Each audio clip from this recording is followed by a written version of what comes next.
Kadrinasse jõuad sa, siis jääma pead siia hetkeks peatuma. Sa vaata, kus sinetamas silmapiir, seal ongi see kuulus neer. Sa vaata, kus sinetamas silmapiir, seal ongi see kuulus neeruti. Tere päevast, hea kuulaja! Meie oleme Kadrina Keskkooli 62. lennu vilistlased Kaarel Karell ja Marko Raumann. Täna on meie vestluskaaslaseks uus Kadrina kultuurikoja direktor Kadi Kalmus. Sammud siis sinna poole kähtus ja kui kiired säästud oled kohal pea, näed metsi ja mägesid ja järvi vaid ning nende vahel vägevaid põllumaid. Näed metsi ja mägesid ja järvi vaid ning nende vahel vägevaid põllumaid.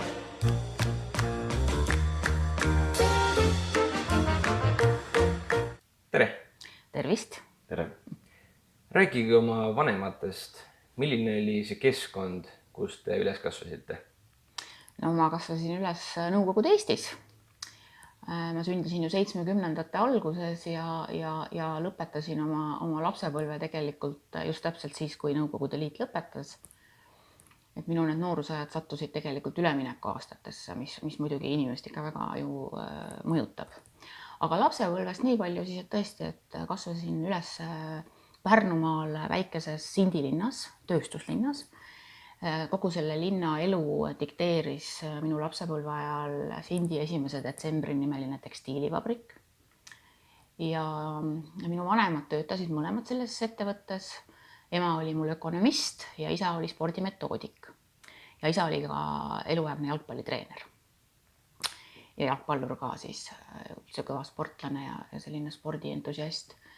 Ja mul on ka noorem õde, kahekesi me siis kasvasime. Ega võib-olla minu lapsepõlve ei olnud tüüpiline selline Sindi lapse keskkond, et mu vanemad olid suhteliselt kultuursed.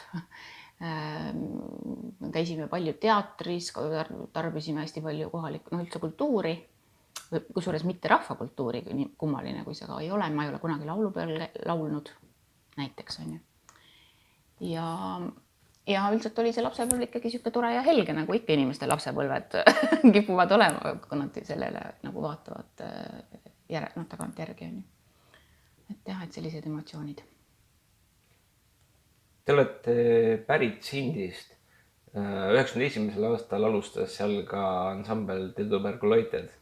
Kas need olid inimesed teie tutvusringkonnast? Ei, absoluutselt jah, et tegelikult tubekad alustasid ju Sindi koolist. Minu klassivend oli seal, mängis bassi. Hiljem ta küll tuli sealt ära. Paar aastat noorem Indrek Raadik ehk Summer on laulja. Eilel oli tal sünnipäev, palju õnne. Et jah, loomulikult see on minu see nii-öelda see nooruspõlve kamp. Ja tegelikult ega tol ajal tehti ju bände palju, seal oli veel palju igasuguseid bände. Seal oli igasugused punkbände ja seal oli punkbänd nimega Kohver näiteks. Ja Pärnust oli väga selline aktiivne noorte muusikaelu, nii et loomulikult tänapäeval on seda nagu kahjuks vähem. Kõik igaüks nokitseb arvutist, teeb oma mussi. Teie ema Sirje Pikk on Meerika Seltsi taskuhäälingu kuulaja olnud algusest saadik ning andnud hindamatut tagasisidet. Selle käigus on ta maininud ka oma mälestusi seoses Kadrinaga. Millised on teie seosed Kadrinaga?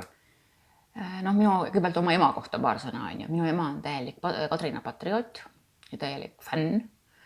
Ja kuna mu ema on sündinud siin Kadrinas, ta küll 13-aastaselt kolis ära ja mu emapoolne suguvõsa on siit ju pärit, siis ega need minu mälestused on ka ikkagi seotud minu ema mälestustega ja minu vanaema mälestustega.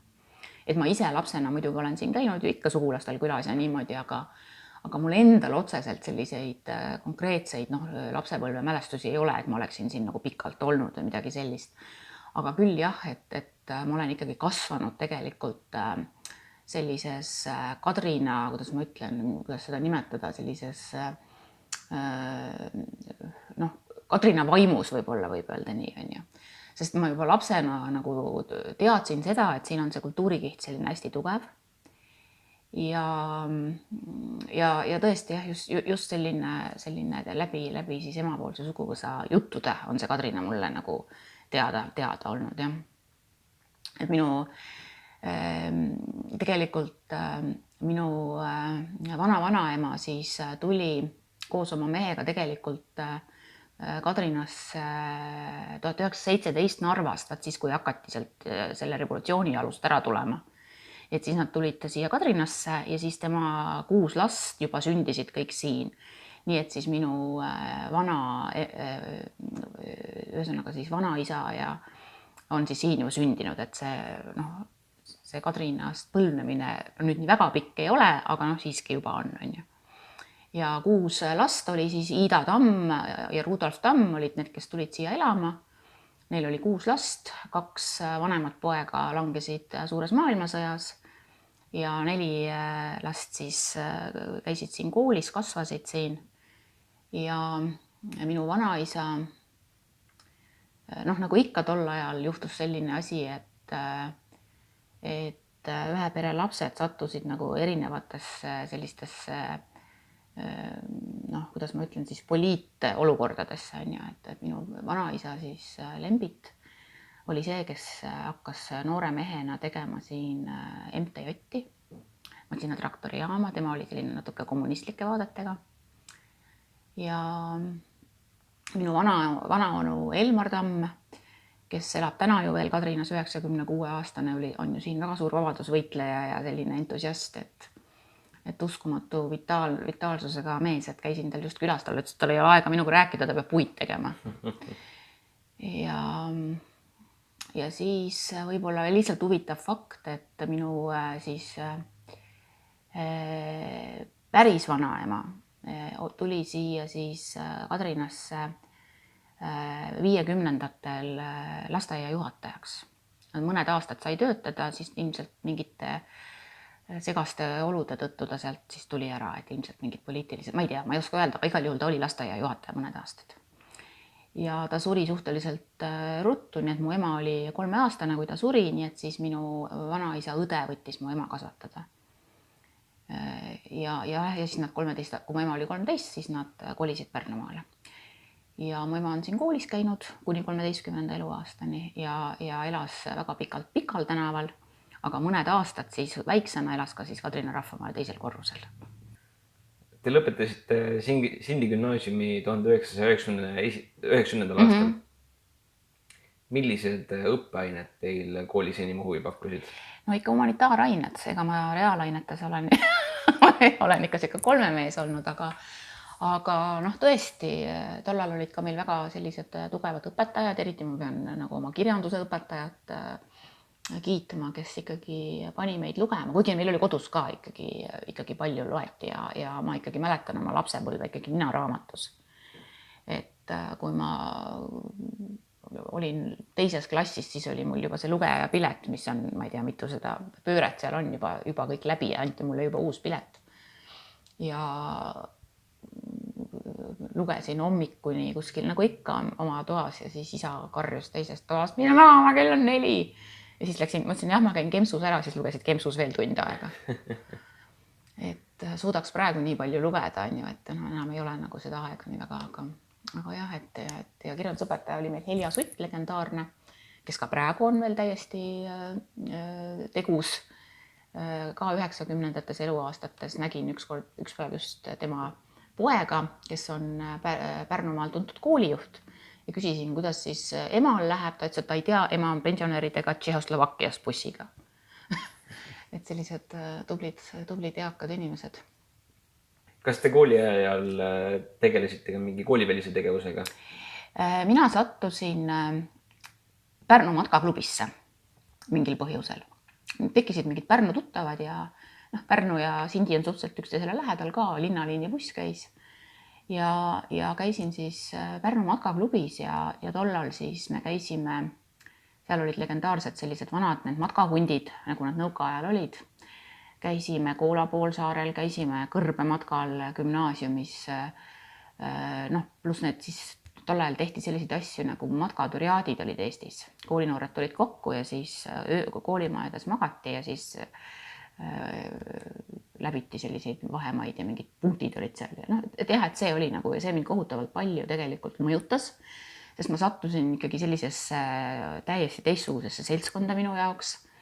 ja nendel inimestel oli nii lai maailmapilt ja kõik see ju tegelikult mõjutab noorte inimest. Ja teine asi oli see, et ma ikkagi hakkasin käima malevas mingi hetk. Et mul õnnestus veel käia õpilasmalevas sellel vanal heal ajal, et ma olin väga pikk, tol ajal oldigi ju malevas tegelikult peaaegu 2 kuud, et ma olin Saaremaal. Jällegi selline asi, mis inimest väga-väga palju sellises õrnas eas tegelikult mõjutab. Et kõik see iseseisvus ja kõik see asi, et jah. Et olingi, et lugesin ja käisin seal matkamas ja ega ma rohkem. Ja siis ma olin muidugi ikka aktivist ka, et kuna ma olin selline julge, ma julgesin nagu välja öelda, mis ma asjadest arvan ja ütlesin ka, et siis ikkagi mind pandi õpilasomavalitsusse. Siis ka just tekkis see õpilasomavalitsus, kui ma olin keskkoolis.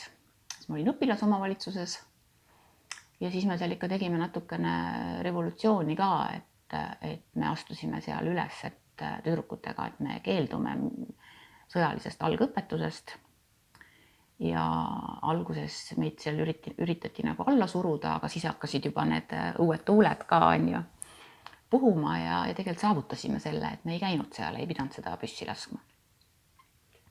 Kas te võtsite osa ka laulva revolutsiooni sündmustest? Mul on laulva revolutsiooni sündmustest nagu 2 sellist meenutust. Üks meenutus oli see, et kui oli Balti kett, see ei ole otseselt laulva revolutsioon, aga ikkagi ju seostub sellega. Siis oli niimoodi, et kõik eestlased läksid Balti ketti, aga see oli ju suvel ja mina töötasin siis koolilapsena Sindi lasteaias söögitädina. Ja ma ei saanud minna, sest ma pidin tööl olema. Nii et mul ema ja kõik käisid, aga mina ei käinud seal. Ja teine asi oli siis see, kui oli see esimene vanalinna päevade aeg, see esimene laulva revolutsiooni nii-öelda see spontaanne minek, siis mina oma sõbrannaga olin läinud Tallinnasse niimoodi vanalinna päevi vaatama ja niimoodi, aga ma ei teadnud üldse, et seal midagi sellist toimub ja siis olime seal Raekoja platsis ja siis Franka, keda ma ju tol ajal üldse ei tundnud, pärast sain teada, et tema on see inimene, kes siis hakkas seal, et lähme laulule väljakule ja siis me kõik läksime. Et ma sain pärast aru, kuhu ma sattunud olin, et ma sattusin täiesti juhuslikult sellesse. Aga hiljem muidugi, kui neid tehti, siis ma juba enam ei käinud, sest et ega see ei ole päris nii, et sa sõidad sealt koolinoorena sealt Pärnust kogu aeg. Aga ma käisin Eesti esimesel Rock Summeril ka. Milline see esimene Rock Summer oli? Väga suur. Väga muljetavaldav. Tol ajal ma ju tegelikult eriti, ega ma ei teadnud, kes seal esinevad või midagi, et lihtsalt kuidagi ma sain aru, et ma pean sinna minema. Aga see oli võimas, jah.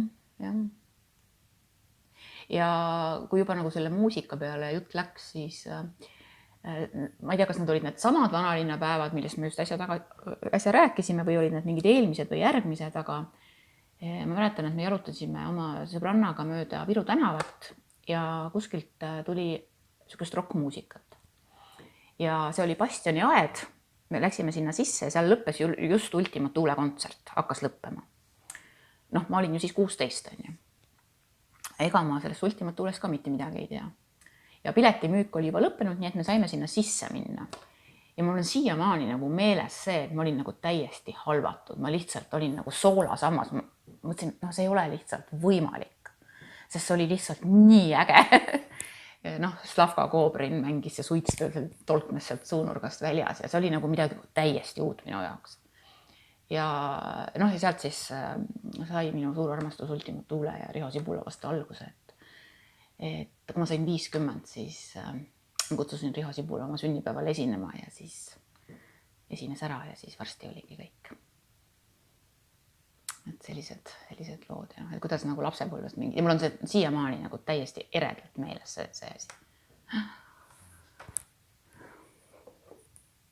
Te olite aastatel 1995 kuni 2010 Pärnu linnavalitsuses noorsootöö spetsialist. Kuidas on noorsootöö aja jooksul muutunud? Ma pean kõigepealt ütlema seda, et tegelikult olin ma erinoorsootöö spetsialist. Et ma olen tegelikult ju enne oma seda kultuuritöö perioodi ikkagi töötanud erinevatel ametikohtadel just nimelt erinoorsootööst lähtuvalt on ju. Ja erinoorsootöö on siis selline noorsootöö, mis kätkeb endas siis tööd siis probleemsete noortega ja ka ennetust. Ja ma sattusin sinna üldse niimoodi, et ma sain päris noorelt lapse ja siis ma läksin Pärnu kodumajanduskooli sotsiaaltööd õppima. Kui mul see vanem poeg hästi pisike oli, sotsiaaltöö tuli siis Eestisse. Ja siis selle sotsiaaltöö õpingute raames ma sattusin siis Eesti esimesse laste varjupaika, mille nimi oli Oliver. Ja sattusin sinna praktikale ja siis seal oli tollal selline süsteem, et seal oli 5 kasvatajat, 5 mees, 5 naist ja kasvatajad töötasid siis nagu paaris, et võimalikult palju sellist kodulähedasemat mudelit siis nendele katkistele lastele pakkuda. Olid 90-ndad, hästi palju oli lapsi seal, on ju, et seal oli vahest, ma ei tea, 40 last. Ja siis ma olin seal praktikal ja siis oli ühe naiskasvataja koht oli vakantne ja siis tehti konkurss ja siis ma sain sinna tööle. Ja ma töötasin seal laste varjupaigas kasvatajana mitu aastat ja ma arvan, et see on minu elu kõige suurem õppetund. Et ma arvan, et need inimesed, kes tollal seal töötasid, et neil võiks olla täna sotsiaaltöö doktorikraad. Ja siis kutsuti mind, tollal ka seal kogu aeg tehti mingid struktuurimuutusi, nagu tänapäevalgi on moes. Aga igal juhul siis hakkas ka see lastekaitse arenema ja siis tollane Pärnu linnavalitsuse sotsiaalosakonna juhataja Valter Parve, kes on täna ka väga tuntud inimene Pärnus ja mujal ka, kutsus mind siis lastekaitsetöötajaks. Ja siis ma olin lastekaitsetöötaja mõned aastad ja siis tehti järgmine struktuurimuutus, siis Eesti riik hakkas tegema neid alaealiste komisjone. Ja siis Pärnu linnavalitsuse haridusosakond kutsus siis mind, või mitte haridusosakond ei kutsunud, vaid tegelikult abilinnapea, siis seda alaealiste komisjoni tegema, on ju.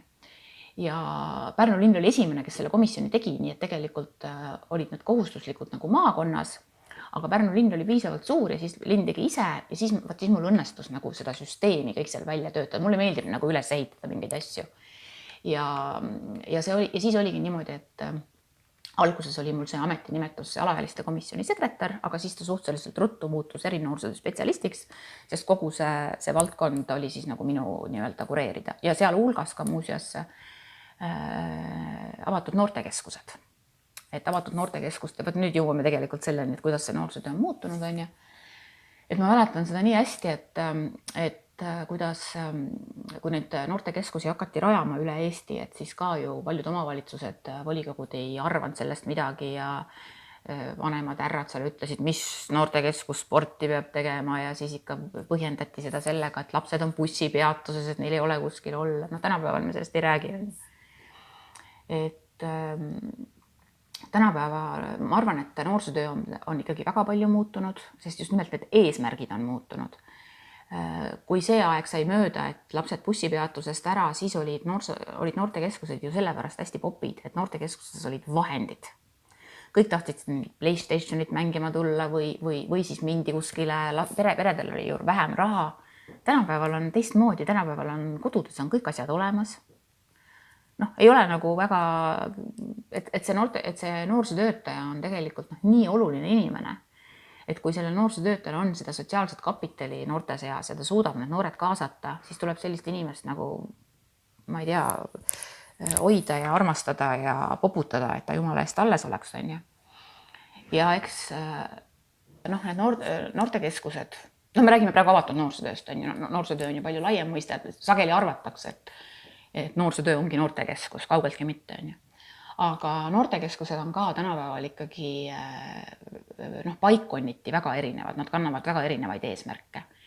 Ja ma saan aru, et siin Kadrinas käib päris palju noori noortekeskuses, et see Alevik või Alev on piisavalt suur, aga üldiselt mulle tundub, et see noortekeskuste paradigma hakkab muutuma.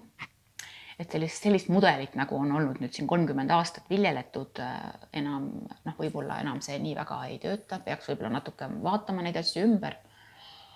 Ja siis, kui ma Pärnus seda noorsootööd alustasin, siis meil õnnestus teha, tol ajal ma olin Pärnu lastekaitseühingus ka, ja siis me tegime Eesti esimese noortekeskuse, mille nimi oli CHE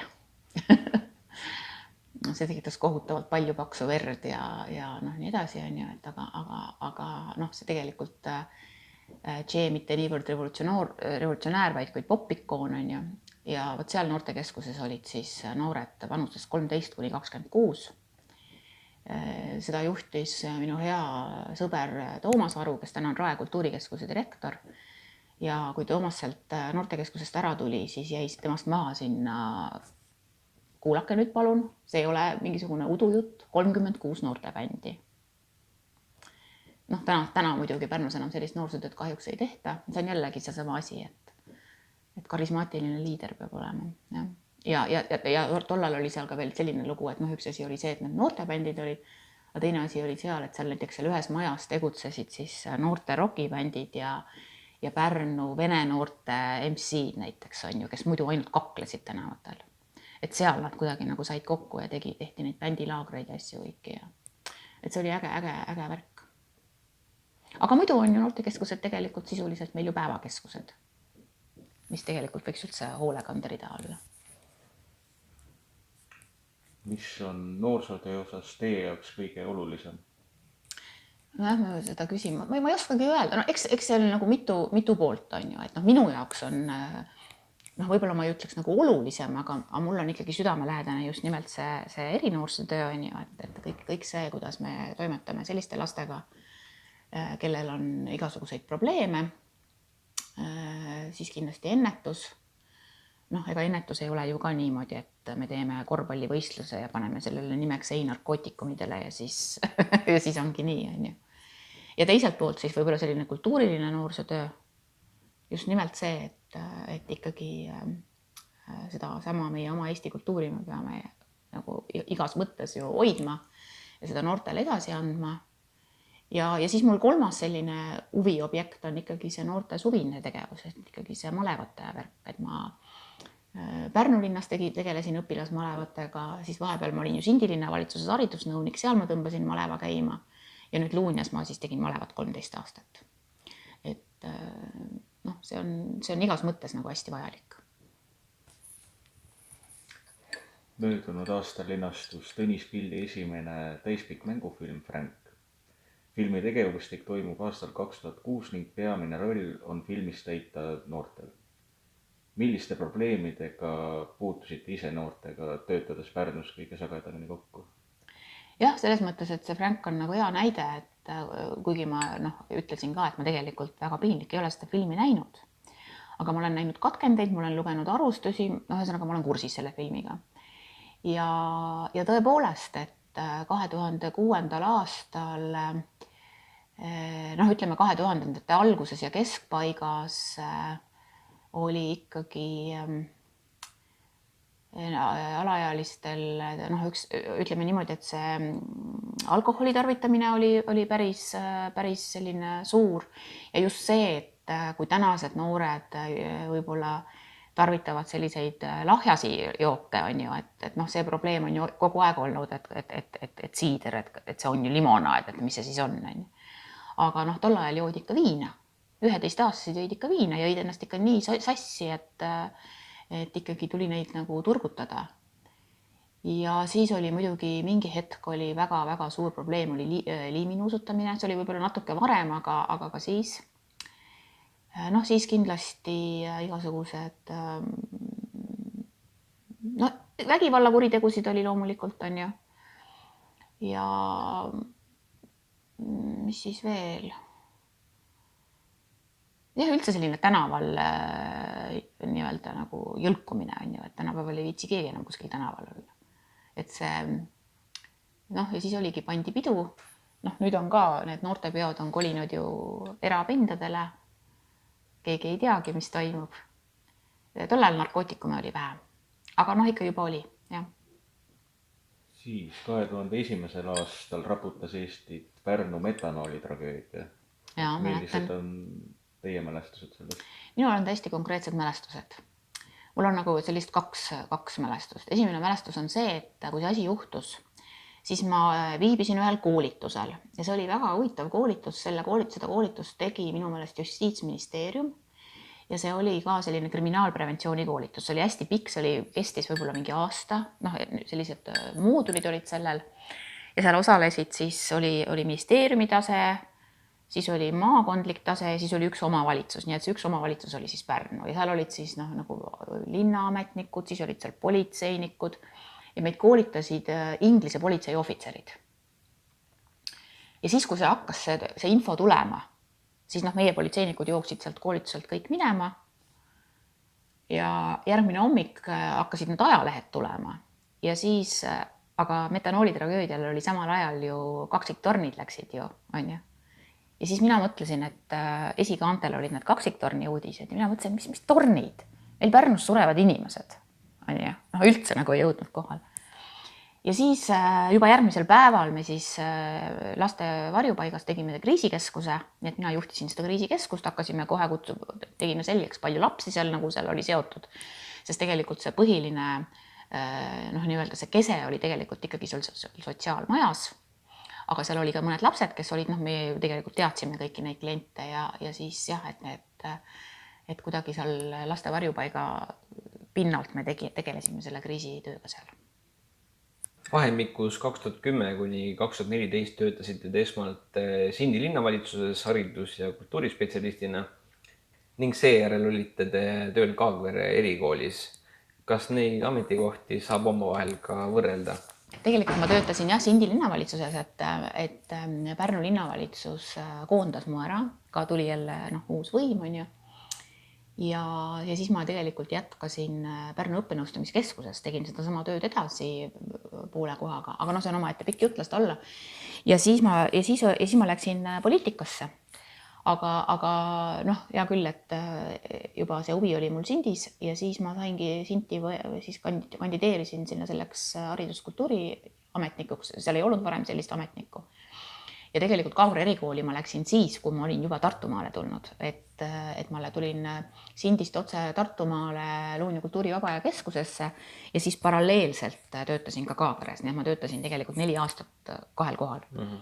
Aga Sindi linnavalitsuses ma olin tõesti siis hariduskultuurinõunik ja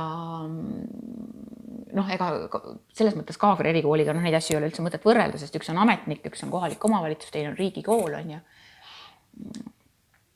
Et seda võrdlust pole mõtet tegema hakatagi, aga võib-olla Sindis, mis nagu tehtud sai, et Sindis oli tol ajal ju 2 kooli, või õigemini tegelikult oli 1 kool, aga 2 osakonda, üks oli Eesti osakond, teine oli Vene osakond. Ja siis me lõpetasime selle Vene osakonna ära, kui palju sellega oli probleeme ja tegelikult panime need lapsed ikkagi eesti keeles õppima. Ja ka lasteaias olid lasteaiarühmad ju nii, et vene rühmad olid ka need, tegime niimoodi, et olid segarühmad. Et väga palju tuli selle nimel vaeva näha, et neid kohalikke vene inimesi nagu motiveerida, et nad saaksid aru. Ja tegelikult see asi tegelikult ikkagi on ennast õigustanud. Nii et tänased, nüüd täna ei ole üldse enam mingit teemat, sest ka Pärnus enam see vene kool niimoodi ei tööta. Aga tol ajal oli see ikkagi väga suur teema ja tegelikult see oli ainuõige samm, et see kool sai niimoodi ümber reformitud. Ja siis me tegin sinna maleva ja igasugused muid asju ka. Siin viimastel aastatel on väga palju teemaks olnud see eestikeelsele haridusele üleminek. Ütleme, kui te nüüd mainisite seda, et Sindis sai see juba varasemalt ära tehtud, milline see protsess oli, kui valulik ta tegelikult oli?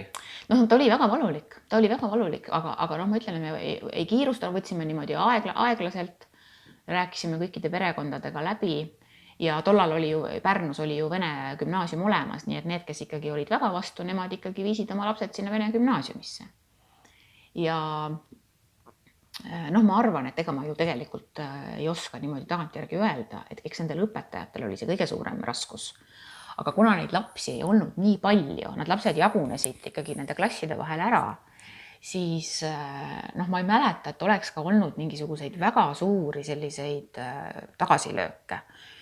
Kindlasti mõni laps võib-olla ikkagi loobus ja läks sinna vene gümnaasiumisse, aga ikkagi see õnnestus, jah. Aga esialgne vastuseis oli muidugi suur ja see on täiesti normaalne, et inimesed kardavad muutusi ja veel selliseid muutusi, on ju. aga noh, need lapsed, kes ikkagi hakkavad maast madalast eesti keelt rääkima, nad saavad selle keele selgeks ja neil on hoopis teised väljavaated eluks. Milline on teie hinnang sellele praegusele integreerimisele, et palju on räägitud sellest, et meil ei ole neid õpetajaid, kes oskaksid, ütleme, neid vene lapsi Eesti keskkonda üle tuua nii-öelda. Et kuidas see teie hinnangul on?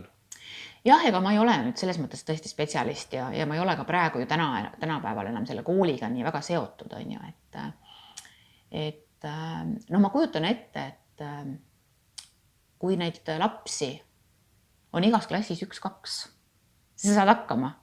Aga küsimus on ju selles, et Ida-Virumaal on suured koolitäied lapsi. Et see on küll nagu, et ma ei kujuta ette, et kui sul on kool, kus on vene lapsed ja vene õpetajad ja siis öeldakse, et homsest hakkame eesti keeles seda kõike tegema. Noh, see, ma ei saa nagu sellest aru, aga teisest küljest me oleme sellega 30 aastat hiljaks jäänud, me oleks pidanud sellega alustama palju-palju varem ja ükskord tuleb ju sellega ikkagi alustada. Aga see, et kuidas ta nüüd praegu täpselt, noh, ma ei hakkaks siin hinnanguid andma, sest ma tõesti ei ole spetsialist tegelikult. Te olite Sindis siis, nagu varasemalt mainitud, haridus- ja kultuurispetsialist. Millised need peamised teemad või väljakutsed olid hariduse ja kultuuri valdkonnas? No jah, et just rääkisime sellest vene kooli asjast, on ju. Ja noh, üldse ma olin ju Sindis töötasin vist 3 aastat ainult, jah. Et tol ajal sai ikkagi uuendatud ära kõik allasutuste põhimäärused, mis olid seal ajast ja arust ja noh, hästi palju sellist tööd ja sai projekte kirjutatud ja tegelikult ka alustatud juba selle projektiga, et Sindi seltsimaja, mis on nagu väga uhke maja, oli väga halvas olukorras, et hakata nagu projekte leidma, et seda renoveerida, selleni mina ei jõudnud, ma tulin sealt varem ära. Aga lihtsalt nüüd on see siis valmis saanud, see maja on täiesti renoveeritud ja ma nagu julgelt soovitan, et kui kes Pärnumaale satub, kindlasti tasub sinna minna, et üks viimasel ajal, noh, ega palju siis omavalitsused neid kultuuriasutusi kaasajal siin uusi ehitavad või siis täiesti algusest peale rekonstrueerivad, et see on väga hea näide, kui hästi on tegelikult tehtud. Sindist liikusid edasi siis Kaagverre ja Kaagverre erikool oli siis tütarlaste erikool. Millistest perekondadest olid sealsed õpilased pärit? Kui ma läksin Sindist Tartumaale, siis ma läksin Luunja kultuuri vabajakeskusesse tööle ja siis ma märkasin, et Kaagverre erikool otsib kasvatajat. Ja siis ma mõtlesin, et siis ma sain aru, et see Kaagverre erikool on tegelikult täiesti seal kõrval kohe, on ju. Ja siis ma mõtlesin, ma lähen pakun ennast, et lihtsalt hoida need oskused soojas, mis mul on tekkinud, olid seoses nende igasuguste probleemsete noortega. Ja läksin pakkusin ennast sinna kasvatajaks, mõtlesin, et ma olen siis mingi 0,25-ga, et natuke käin. Aga noh, muidugi elu tegi sellised korrektiivid, et ma tegelikult lõpuks töötasin 1,0-ga, nii et ma töötasin siis nii Luunjas kui Kaagveres mõlemas 1,0-ga. Ja Kaagvere siis jah, nagu oli siis tütarlaste erikool, ma muuseas olen töötanud ka Puiatpuu erikoolis. Kui ma laste varjupaigas töötasin, siis meil oli selline komme, mitmel aastal käisime siis osade kasvatajatega suvel Puiatustööl ka, et õppida, on ju, sest ega ülikoolis sellist asja ei õpi. Nii, ja siis pakkusin ennast sinna Kaagverre ja mind sinna võeti ja noh, ütleme niimoodi, et tol ajal oli seal kuskil umbes natukene üle 30 tüdruku. Nõukogude ajal oli seal üle 200 tüdruku. Ja noh, oma Pärnu ajal ma ju käisin seal koolis tihti, siis ma viisin sinna ju lapsi ja käisin neid seal vaatamas ja kõik see. Et noh, ega siis 90% nendest noortest olid ikkagi täiesti katkistest peredest, ega see on ju lihtne, on ju, et see on selline raudreegel, et noh, oli ka erandeid, aga ja noh, ja muidugi need tüdrukud olid seal väga erinevad, et see oli nüüd jälle näide sellest, kuidas kohalikud omavalitsused siis noh, nagu neid lapsi sinna suunasid. Et seal oli kõrvuti oli tüdruk, kes oli tapnud ja siis oli seal kõrval tüdruk, kellel olid pisivargused. Noh, on ju. Et see ei ole okei tegelikult. Et jah, aga seal oli jah, hästi, see oli minu, ma arvan, et see on minu elu kõige keerulisem töökoht olnud. ja just nimelt sellest aspektist, et ühelt poolt nagu hästi-hästi keerulised lapsed ja teiselt poolt hästi keeruline juhtimine, seal oli väga suured pinged ja hästi-hästi keeruline tõesti, et tüdrukutega ma üldiselt sain hakkama, et noh, ma polnud probleemi, aga pigem nagu see teine pool oli keeruline jah. Aga noh, jällegi elu õppetund selline, et ja muuseas sellest on nüüd üle 10 aasta tagasi, mul on osade tüdrukutega siiamaani kontakt. Nad kirjutavad mulle, kui neil mingi häda on. Noh, nad on ikkagi sellised noored, kellel paljudel on nüüd lapsed aga neil on ikkagi elus keeruline hakkama saada. Ja siis, kui on vaja mingisugust sellist nõuannet, kuidas, ma ei tea, seal mingite asutustega suhelda, kui nad on jäänud sinna hammasrataste vahele või midagi, siis nad ikka küsivad vahest. Mida tuleks teha, et noored ei satuks halvale teele? Jah, see on nüüd see on nii suur küsimus. Noh, ütleme niimoodi, et tegelikult kõik hakkab ikkagi kodust, on ju. Et ikkagi noori peresid tuleb toetada, see on see kõige esimene ennetus, on ju. Kui see noor on juba sinna libisemas, siis tegelikult aitab ainult üks asi, see on väga tugev võrgustik. Ja see, et sa reageerid. Ja minu meelest täna on, ma ütlen sellise lause, mille pärast võib-olla ma muutun täiesti ebapopulaarseks, aga minu meelest Eesti riigi hariduse ja kogu selle valdkonna on ära rikkunud kaasav haridus ja taastav õigus. Mis iseenesest on suured ja head ideed, aga nende rakendamine on olnud väga problemaatiline ja väga küsitav. Ja kui ma vaatan praegu, kuidas toimetatakse näiteks alaealiste õigusrikkujatega, siis on siin kohati ikka väga sellised imelikud, kuidas ma ütlen, siis imelikud otsused. Näiteks selline asi, et kui sa teed näiteks lastelaagrit, siis on sul väga palju erinevaid määrusi, mis seda lastelaagrit nii-öelda siis reguleerib, on ju. Sa teed lastega 5 päeva laagrit suvel, sul peavad olema kõik need töötajatel, need koolitused läbitud, kõik, ühesõnaga 100 asja. Ja samas töötavad meil alaealiste õigusrikkujatega vabatahtlikud. Et noor paneb mingi kuriteo toime, siis tuleb lastekaitsetöötaja, kes viibutab näppu ja suunab ta siis mingi vabatahtliku juurde, kes taga siis tegeleb. Täiesti arusaamatu. Okei, üldse mitte neid vabatahtlikke kuidagi nagu halvustades, vastupidi, need inimesed on väga tublid, kui nad viitsivad ja tahavad sellise asjaga tegeleda, aga see ei ole jätkusuutlik, see ei ole ju, et see alaealiste komisjonide süsteem, mis meil siin Eestis oli, et mis on saanud väga palju kriitikat ja mis nüüd lõpuks ära lõpetati, mina arvan, et see oli vale otsus, sest tegelikult ikkagi ei saa ainult niimoodi, et ainult räägime ja viibutame näppu ja ütleme, et ära rohkem tee, vaid noorel peab olema ikkagi ka vastutus, tal peab olema kohustus, ta peab andma ikkagi aru, kui ta on mingi jamaga hakkama saanud. On ju. Ja pluss veel siis see, et ega neid sotsiaalprogramme ja kõiki neid asju, üks see sotsiaalprogramm ongi seesama vabatahtlike programm, neid ju tegelikult ei ole. Ja oligi, et alaealiste komisjoni ajal oligi siis niimoodi, et need mõjutusvahendid olid ju niimoodi üles ehitatud alates hoiatusest ja järjest raskemaks läks ja lõppes ikkagi siis erikooli suunamisega.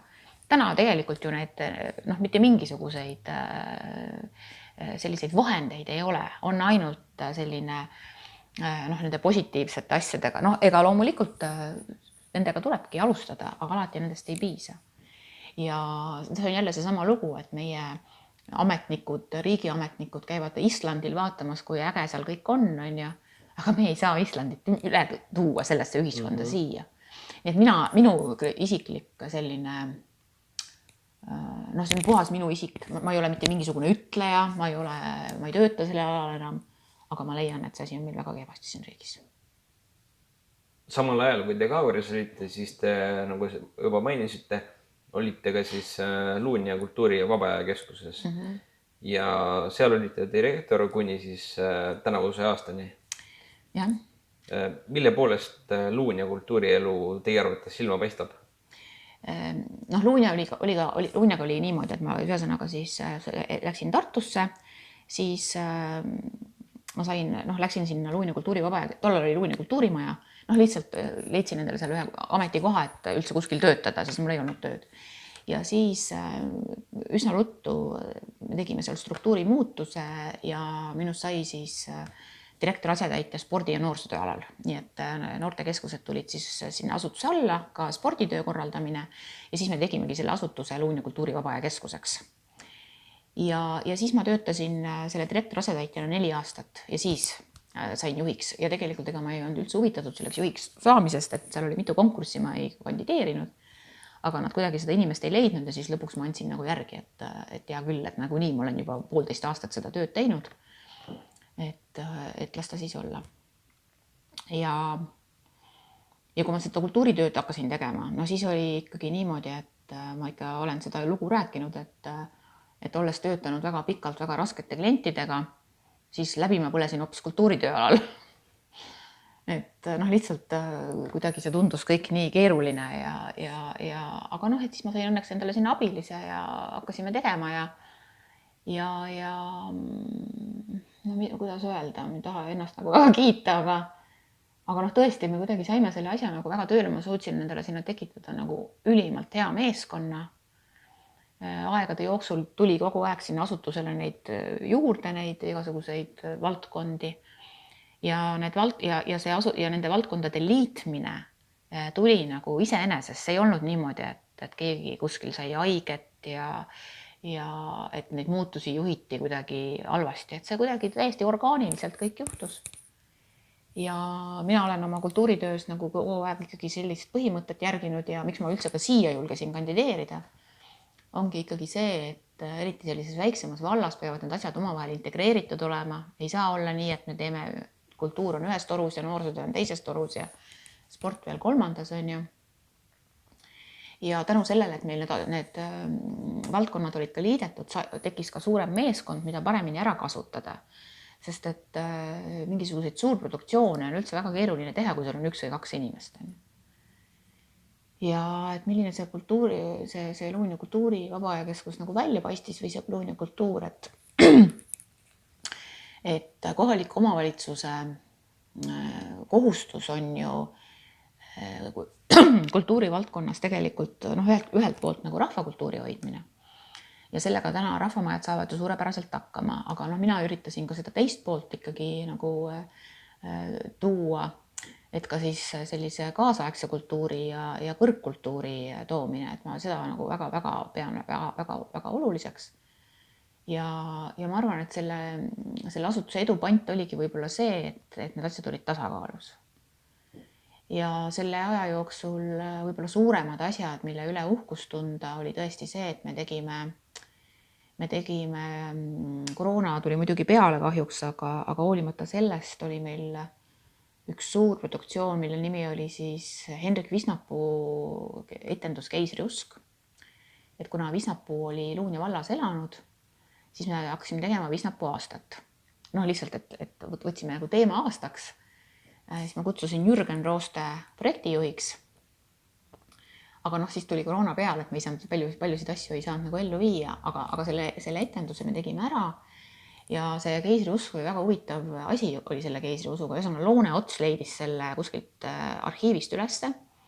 Ja see etendus siis räägib sellest, kuidas eestlased siis mõisa ajal hakkasid Venemaale minema, et maad saada. Hästi keeruline aeg. Siis ei olnud enam päris orjus, oli teoorjus, mis oli tegelikult isegi hullem. Ma arvan, et teie võiksite sellest palju rääkida, on ju.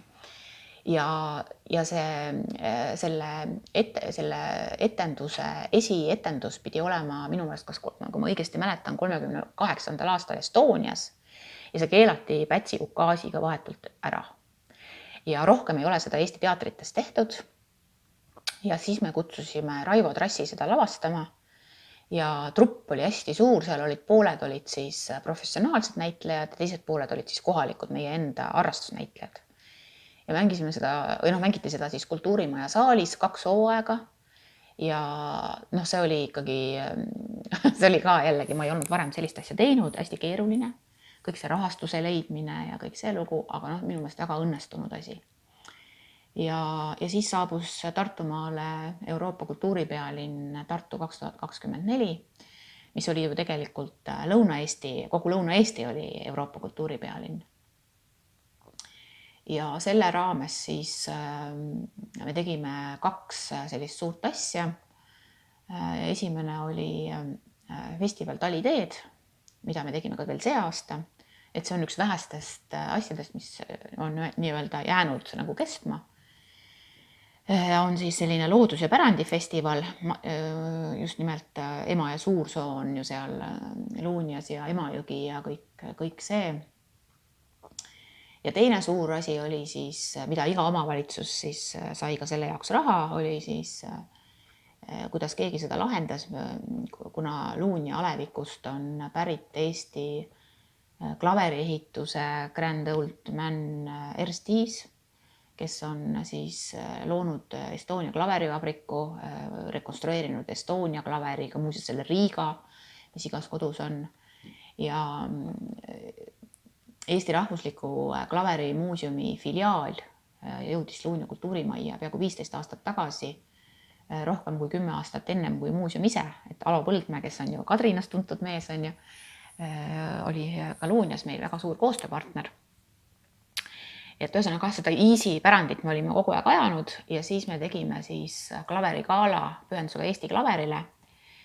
Roosi aias suvel suur lava, sümfooniaorkester, me tellisin Londonis elavalt Eesti heliloojalt Mihkelt Keremilt siis spetsiaalse heliteose, ta komponeeris siis selle sündmuse jaoks, kus oli siis maailma esiettekanne, Mihkel Poll kandis selle ette, Eesti parimad pianistid esinesid seal ja siis oli ka veel üks Norra pianist kutsutud.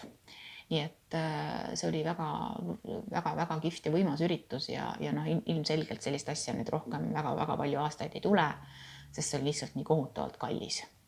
Aga jah, et see Euroopa kultuuripealinna kogemus, jällegi, et kõik need, kes sellest tulest läbi käid, see oli kohutavalt keeruline ja kohutavalt raske. Väga paljud inimesed lahkusid töölt, sest nad põlesid läbi lihtsalt. Et see väga palju andis juurde. Ja ja veel muidugi palju asju, mis me seal ikka tegime, aga sellest aja nüüd jääb. Me siin eelmisel aastal tegime intervjuu ka pikaaegse Kadrina raamatukogu juhataja Ene Heidega ja tema mainis minu teada sellist asja, et kui ta raamatukogu juhatajaks hakkas, siis mõtles, et tuleb raamatukokku tööle, et saab lugeda. Kui palju te ise nagu selle kultuurivaldkonnas töötamise ajal olete jõudnud kultuuri nautida? Vot see on hea küsimus. Ja see on selles mõttes hea küsimus, et vaata kultuuritöötajatega on ju selline asi, et kui kuskil midagi toimub, siis sa oled tavaliselt ise tööl. Punkt 1.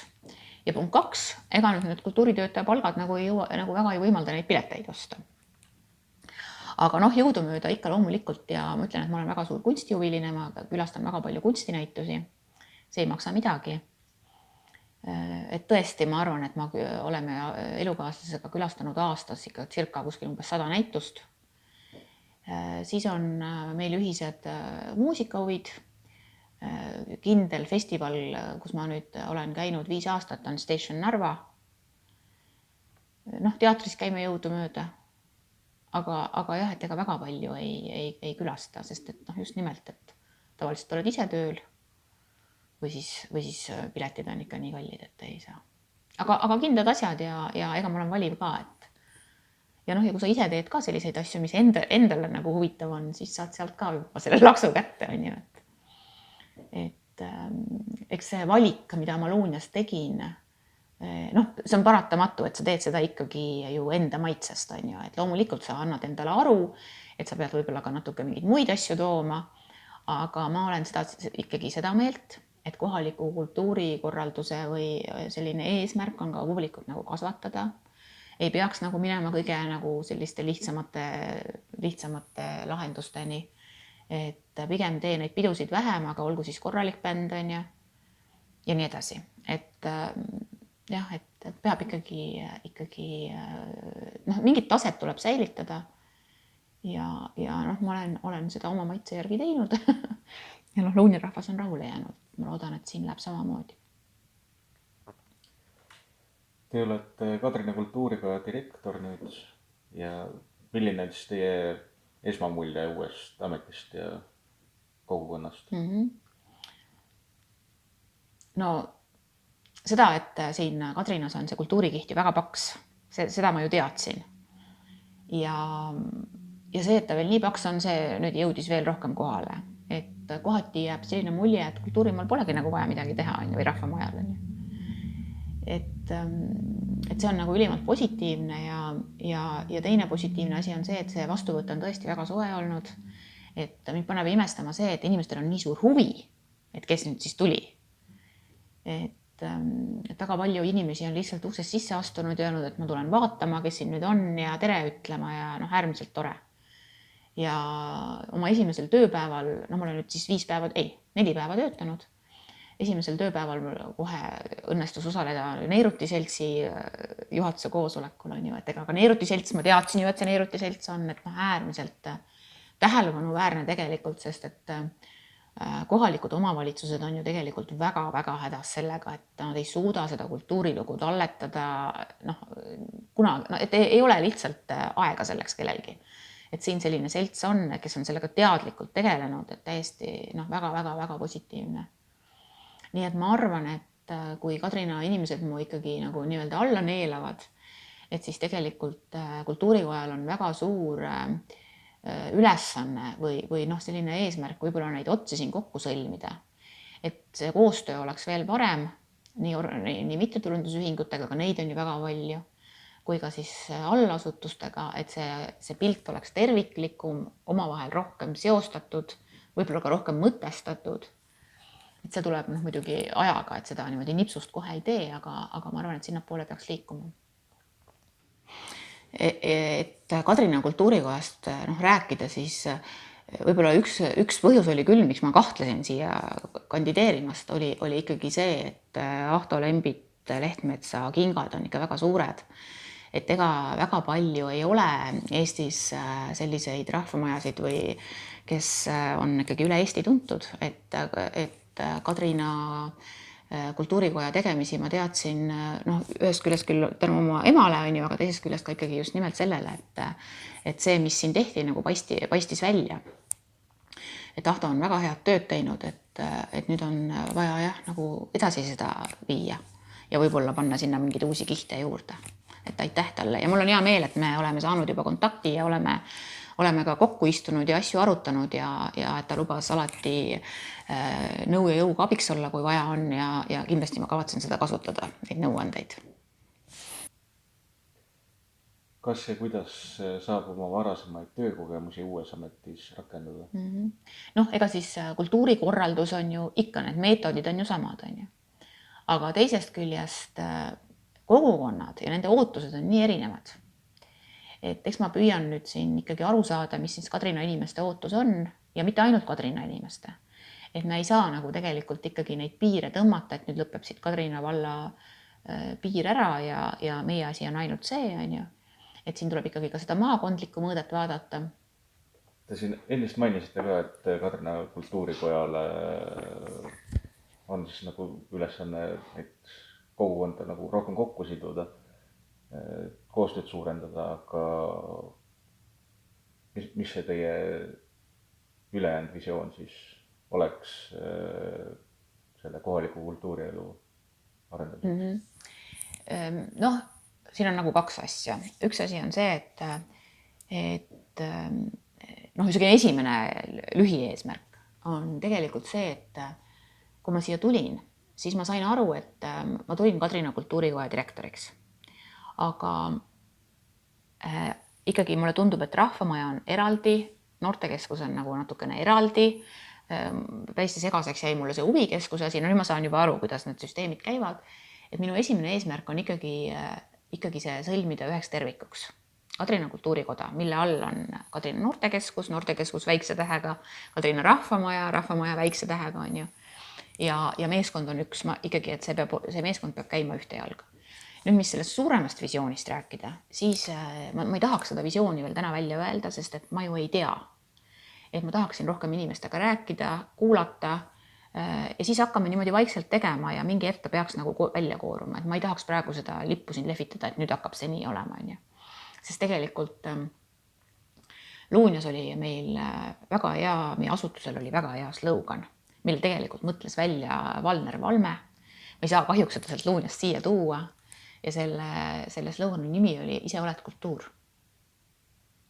Et ikkagi, et inimesed ühest küljest teostavad seda ise ju osaledes erinevates kultuurikollektiivides, osalevad, ma ei tea, mingites töötubades ja nii edasi, aga selle suurem mõte on see, et ma ikkagi, et kui ma käin Rahvamaja sündmusel, siis ma ju näitan sellega seda, et millist kultuuri me tahame siia kogukonda tuua, on ju. Ja seda ei saa niimoodi 5 päevaga kindlasti mitte. Ma arvan, et võib-olla see hakkab kooruma, võib-olla selle aasta lõpuks mingid esimesed sellised arusaamad, et kuhu me võiksime, millise sihi me võiksime siis võtta. On ju. Ja seda enam, et mul ei ole praegu ka veel ühtegi kohtumist olnud maakondlikul tasandil, et kuidas see maakondlik võrgustik siin toimub ja see on ka tegelikult ülimalt oluline, sest et Eesti on nii väike, et neid asju peab vaatama nagu tervikpildis. Aga mis teid kultuuritöös kõige rohkem motiveerib? Inimesed ja emotsioonid. Mis siin muud ikka? Veel kord ütlen seda, et ma olen väga tänulik, et Kadrina vallavalitsus on mind nii-öelda usaldanud ja välja valinud. Ja ma olen tänulik loomulikult nende kogukonna inimestele, kes on juba käinud siin minuga juttu ajamas ja kes on laike pannud ja et tõesti, et see on väga oluline, et siin võetakse soojalt vastu, on ju, et ma loodan, et ma õigustan seda sooja vastuvõttu ja et meil saab olema väga põnev kultuurivankri vedamine siin üheskoos. Siis ma usun, et hoiame peialt ja eelkõige tervitus ka teie emale. Kindlasti ta kuulab. Oi, kuulab muidugi. Ja usun, et kui siin kohalikud inimesed varasemalt olid juba umbusklikud, siis nüüd nad teavad teist paremini. Jah, ma loodan ka. Ja. Eks umbusklik inimesi on igal pool, et see käib inimese olemuse juurde. Just. Aitäh teile intervjuu eest ja kõik head. Palun. Kõik head.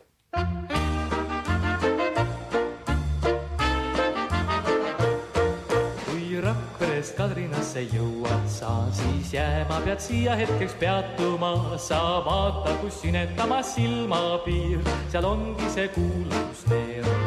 Sa vaata, kus sinetama silmapiir, seal ongi see kuulus neeruti. Selline oli tänane saade. Loodame, et saite enda jaoks nii mõndagi uut ja huvitavat teada. Neeruti seltsi taskuhäälingu 26. saade on eetris juba 15. aprillil. Kes on meie vestluskaaslaseks, kuulete juba vähem kui 2 nädala pärast. Kuulmiseni! Sammud siis sinna poole kähtus ja kui kiired säästud oled kohal pea, näed metsi ja mägesid ja järvi vaid ning nende vahel vägevaid põllumaid. Näed metsi ja mägesid ja järvi vaid ning nende vahel vägevaid põllumaid.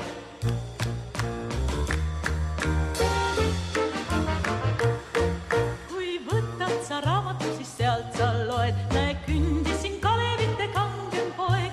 Nüüd põlgudel odrad kõrged kasvavad, neist linnamehi maha murdvad õlud saab. Nüüd põlgudel odrad kõrged kasvavad, neist linnamehi maha murdvad õlud saab. Kuid õhtul, kui on põldul lõppenud töö, siis ikka me tantsuringis kaasa lööd. Ning kui oled sõber ettevõtlik sa, ehk neeruti neidudelt siis muusi saa. Ning kui oled sõber ettevõtlik